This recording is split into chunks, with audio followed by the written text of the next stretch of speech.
Hey, welcome to Code Miners. Today we are going to see Java method overloading and overriding. Let's see method overloading first. Method overloading allows the method to have the same name which differs on the basis of arguments or the argument types. It is a compile-time polymorphism. We can overload the static methods but arguments must be different. We cannot just overload a return type. Check this pictorial representation of method overloading. Here we can see the same class is having three methods with different arguments. Now we are going to see the examples of method overloading to get the better understanding. Let's create simple Java project with the name overloading and overriding. We will see the simple addition of numbers example. Here you can see that we have created the class with the name overloading example. In this class, we have two methods with the same name but they differ in arguments. First method is having two arguments in which we are adding two numbers and second method is having three arguments in which we are adding three numbers. This is simple example of method overloading. Let's check the output also. Here you can see we have created the object and we are calling first method with two arguments and second method with three arguments. Here is the output. Let's check second example now.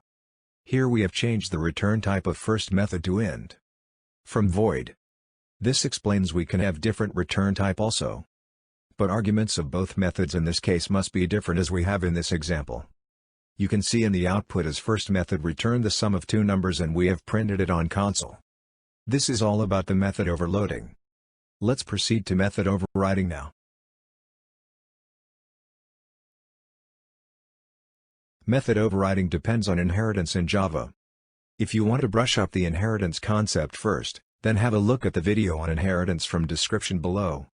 In simple words, inheritance in Java involves a relationship between parent and child classes. Let's say we have same method with same name and arguments in both the classes. Then one of the method will override the other. So, how can we identify which method will override the other method?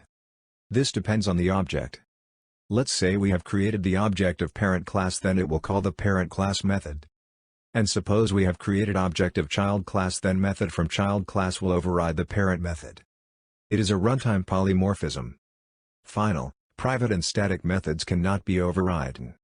And also we cannot override constructor because we cannot have constructor with same name in both the classes. Let's check the pictorial representation. Here we can see both the classes are having same method with same signature. And child class is extending the parent class.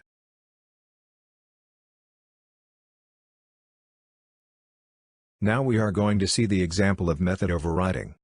Here you can see, we have created two classes. First class is having method as display information. Also this is a parent class. Second class is having same method display information. And this is child class which is extending parent class. Now let's check the output. Here we have created object of parent class and we are calling the display information method. Also, we have created the object of child class and we are calling the same display information method.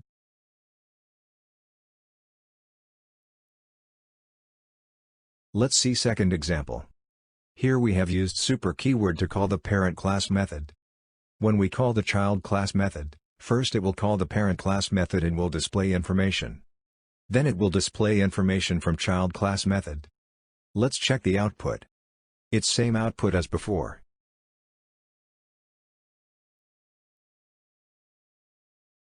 Now, let's summarize. Here is the difference between the method overloading and overriding for you.